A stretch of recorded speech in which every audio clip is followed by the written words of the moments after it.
welcome to the Gift Show. My guest today is Louise Lally. Louise, you're very welcome on the Gift Show.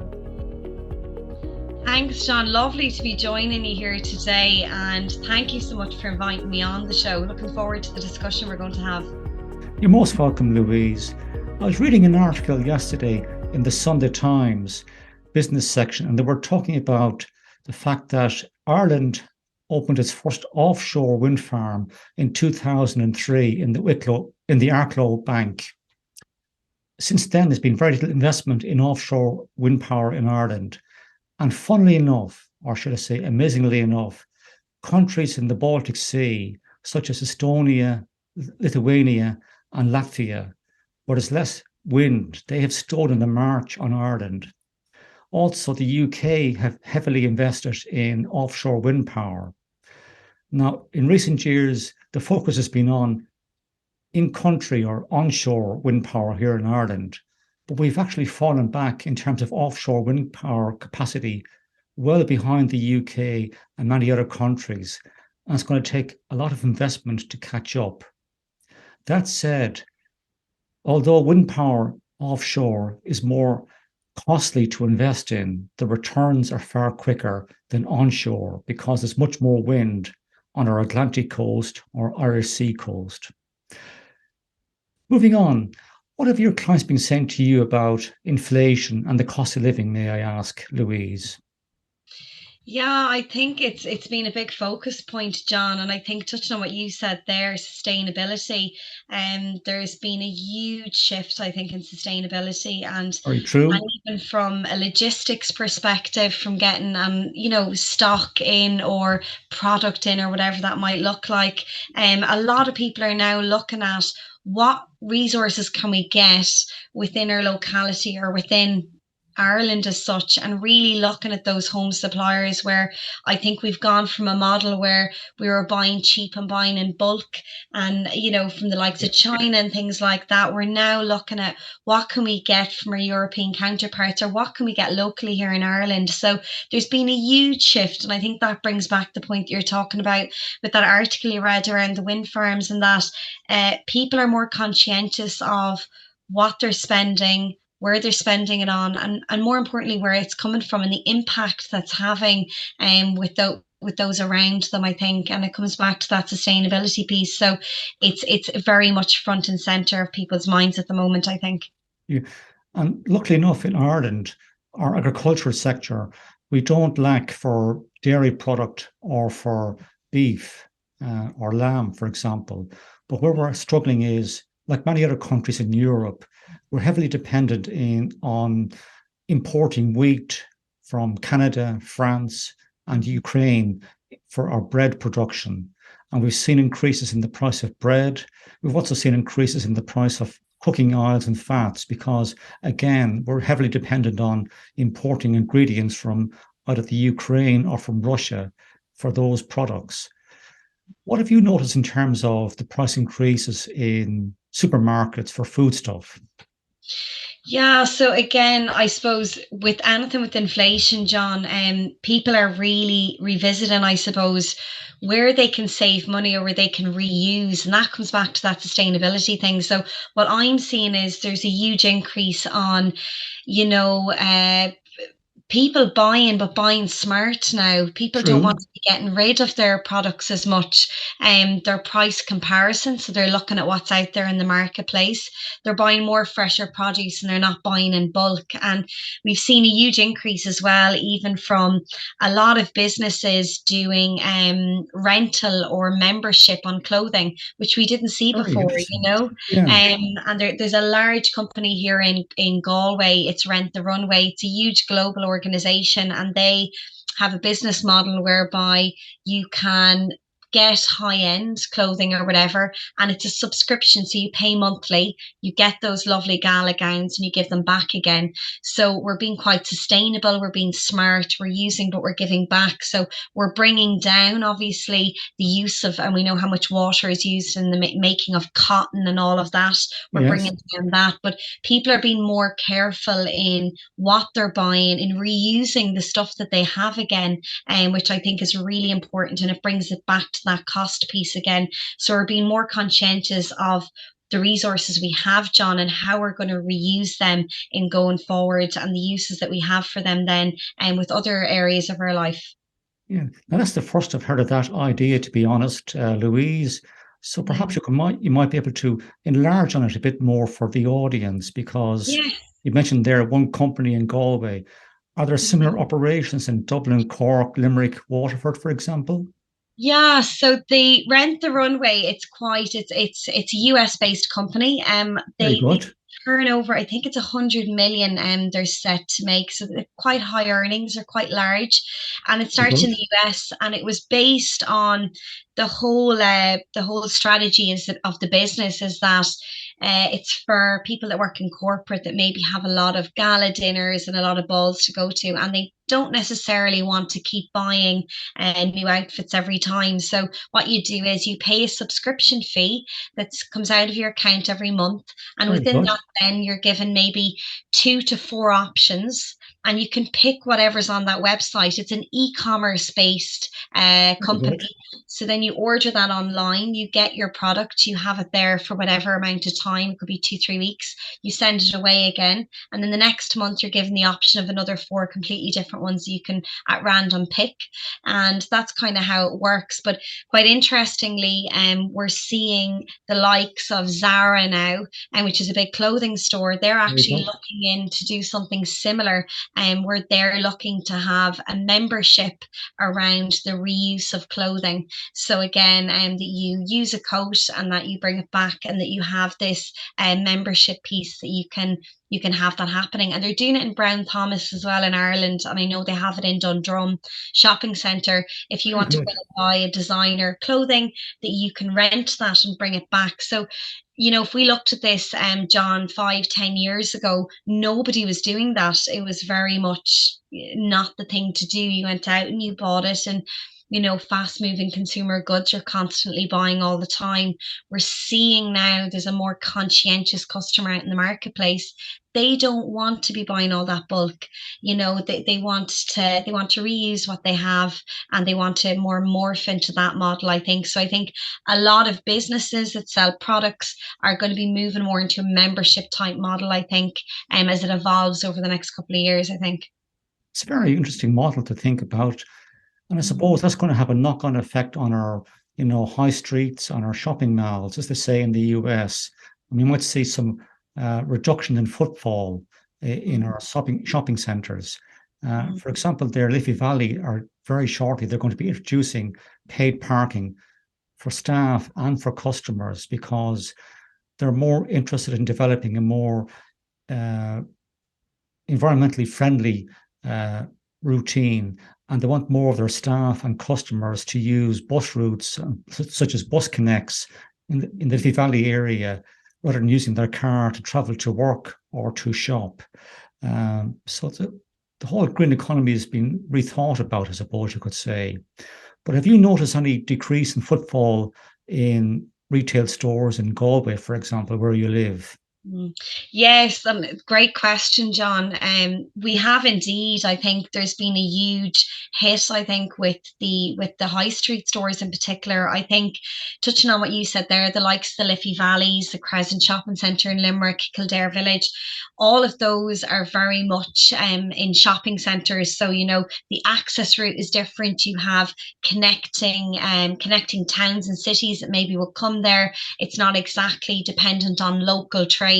Whereas when we look at kind of the high streets, it's locals or it's tourists that's coming in. So if you don't have those coming in through those streets, that's where that really decreases. And it comes back to what you touched on there, which is I think a big issue that a lot of counties in Ireland can relate to is the paid parking thing. And it's something that we've tried to canvass here in Galway. A lot of the local businesses, where over Christmas we were trying to come up with some sort of a an agreement with the council where we could Okay, maybe good. bring down some of the parking rates to Yeah, increase footfall into the city centre, because the stores are being impacted. I think we've seen hospitality increase, obviously with a lot of people coming over and a lot of events now back up and running, and there's a true. backlog of weddings. So there's so much going on there in the hospitality, but what we're not seeing is we're not seeing that betterment from a retail perspective. So to answer your question, there is a drop in footfall, and we need to really think about what our offering is and really True. diversify the businesses a little bit more, John, because I think just having product on a shelf and having lovely windows isn't enough anymore. We have to really offer and go that little bit further. So, like I touched on there, is there a membership offering? Is there something that you could do, partner up with? It could be a local coffee shop. And maybe if you sold, for example, you might be selling sporting goods. So it could be yoga gear, or it could be gym gear. Could you maybe get someone in the evening to do a gym class in your store? So what we're seeing is a lot of these businesses, if their footfall is down, and what they can do is they can run classes. It can be after hours in their business, but then they can also try and sell to those people coming in out of hours, and then they're generating some income then from the classes. So there is different ways that we can try and get money into those businesses, and looking at it from that model as an example. But we really need to diversify, I think, a little bit. And the ones that aren't diversifying are the ones that are closing their doors, unfortunately. And in terms of your own lifestyle and living costs, have you noticed a big increase, for example, in the cost of petrol or diesel in your car because you're living in Galway? You could be traveling up and down the country to Dublin, Cork, Limerick, for what whatever. Have you noticed any increase in the price of petrol or diesel in your own case? Yeah, I have, John, to answer your question. I've seen a huge increase in diesel and traveling, and going back to your one there around being greener, and hopefully I'll be getting an electric car soon. The cost hasn't come down yet for me to get one, but I still have the diesel car going around. Yeah, But yeah, I have seen an increase. I try and get the train where I can. The transport is quite good in Dublin. You have the Dart and all of that. On more rural areas is where that's actually quite tricky. So I would go to Mayo, where I've clients in Mayo. It's not really great. The public transport there isn't brilliant. true. Down to Cork, it's not great. If you wanted to go from Galway, you'd actually have to go to Limerick. You have to stop off in Limerick, go from Limerick then to Cork. So it's not as Yeah, straightforward as some people might think, depending on where you're placed in the country. So I have seen that go up. I'm quite lucky though, John, in some instances where I can, with my business, I can do online. So what has been great with the COVID, John, is that it's allowed us now to offer more online true. workshops and coaching. And that's been great because before, people would feel that if you offered online, they weren't getting value. And I think that was a perception, whereas I think COVID now has shown it can be just as good doing it online as it is in person, for some True. things. So I Yeah, think it's yeah. been beneficial. And of course, one thing we struggle with here in Ireland is infrastructure. Like you just talked about traveling from Limerick to Cork, it's all on single lane roadways, and Yeah. it takes time. If you had a motorway structure from, infrastructure from Limerick to Cork, it would be a much handier journey for you. But that's not the case, unfortunately, and that adds to your time and to your cost. Mm. Uh, what advice do you have for struggling families where, for example, they might have a mortgage, there's young Mm. children, they're Mm. paying childcare fees, they have children in school, paying for school books. What advice do you have for people in that situation who are struggling with the rising cost of living? Yeah, I think it's really important, John, for anyone that's in those situations. And I know people that are, there is supports out there, John. And I think what can True. happen sometimes is we can get snowed under and with feeling that there isn't. And I know that the Citizens Information have it's a program called Maps, and it helps people to manage their money a little bit better. It should be really, I think it's across the country in most of them, Citizens Information. And the MAPS program helps families or individuals really look at their finances from more of, I suppose, an accounting piece. Not a lot of us have that insight or knowledge into understanding how to get maybe tax back on something, or how to maybe get something that's, of benefit, or maybe they fit into a certain criteria or a means tested piece. And I think the likes of Citizens Information is brilliant. And the days they have there, it's a walk-in clinic in most around the country. And MAPS is brilliant. It's free money advice. You can ring them up, or you can fill out an application online, and they can tell you the areas maybe that you can get. I think for a lot of people, it's getting the right advice. And again, that's maybe, we can get, support from family and friends, but those aren't really the people we should be really asking for that sort of True. advice. I think going to people like MAPS or Citizens Information, where they can see, where they're constantly being updated with those government initiatives. And I know that there is a new fuel one gone out, there's a new fuel allowance in the budget, and there's a couple of other things for Correct. child benefit has been increased. I think they're going to get a subsidy payment, I think, at Christmas for anyone that has child benefit. And then there's a couple of other subsidies there that are coming into play for Christmas. So the government has means in place. So I definitely reach out and have a conversation. It's not going to cost you anything, but it might help you plan and prepare for the Christmas that's ahead. And I think people are quite nervous to spend at the moment. And I can see that True. sentiment is out there in the marketplace, John. But I Yeah. think it's having that little bit of knowledge.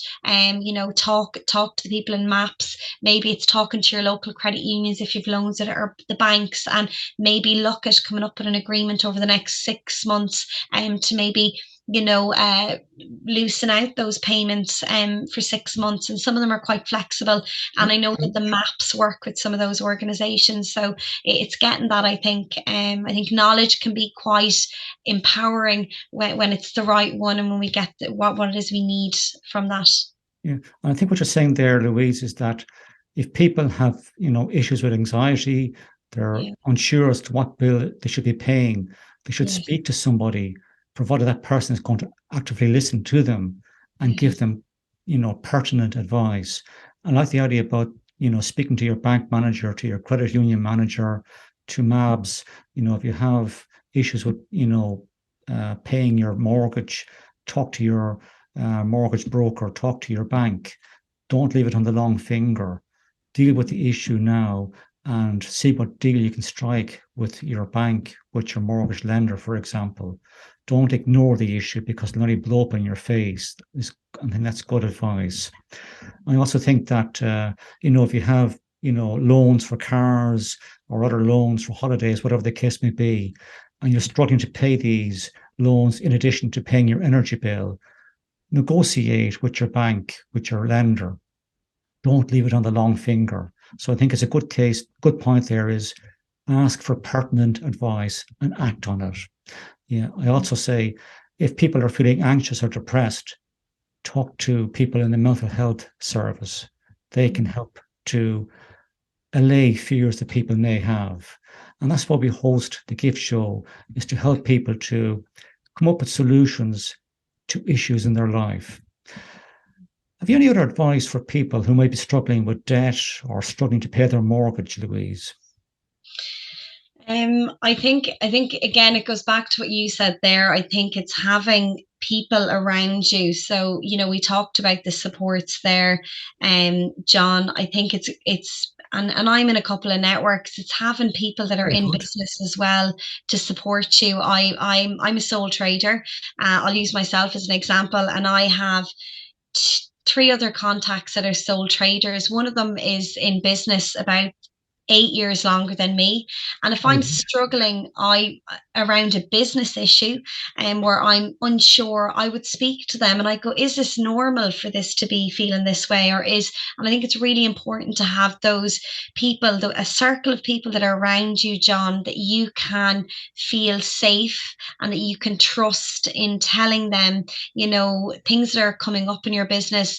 And again, when you're self-employed and maybe your family family aren't and you don't have friends that are, it's very hard for them to understand maybe the worries or concerns you have with the business, or it could be something, related to accounting in your business or whatever that is.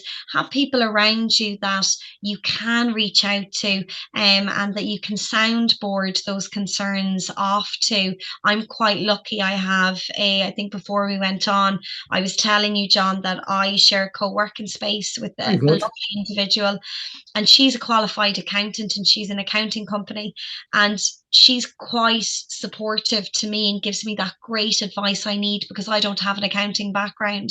So if there is something there that I'm unsure about with invoicing or with my tax, I'll go to her and ask. And it's quite important for me because it gives me that bit of confidence as well, John. If there's something I'm unsure about, or I get a letter from the tax man that I'm not worrying as to what it is, or running into my accountant, that I can speak to her on it off the cuff and have those conversations. So I would say to people, if you are in business and you are self-employed, have people around you that are in that similar bracket, John, that can maybe Yeah. you can reach out and have those conversations with, that are, non-judgmental, that are, they're going to give you that bit of support, and maybe they have that knowledge base that you maybe don't have, but you can compensate off a little bit then and have that bit of knowledge. I concur with that completely there, Louise. I think that's great advice for any entrepreneur who's self-employed or starting out in business is don't try and do everything yourself. If you're not sure what you're doing, ask for help from a relevant professional. They're only too glad to help you.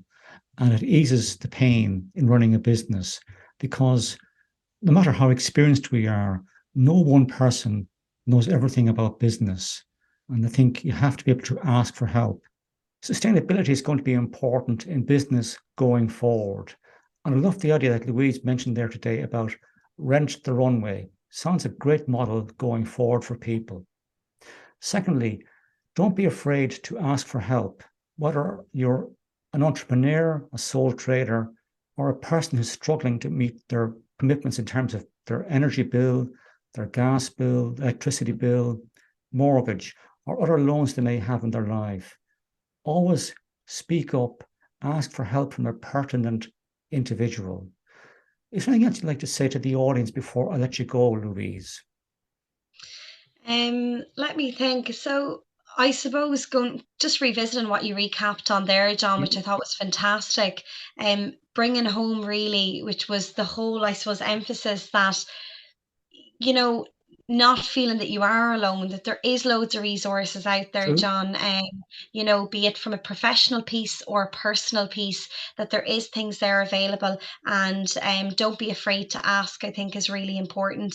And look at your own circumstances. Don't compare what other people have. Look what you have within your resources, what you have within your own personal bank of resources, and really working with that. And there's great organizations out there that can support in that. If you ask for help and you get help, that's a great way to open doors that you can help people in return. So givers gain, I suppose you could say. So on that note, thank you, Louise. It's been great having you on the Gift Show today. I look forward to speaking to you again in the near future. Thank you, John.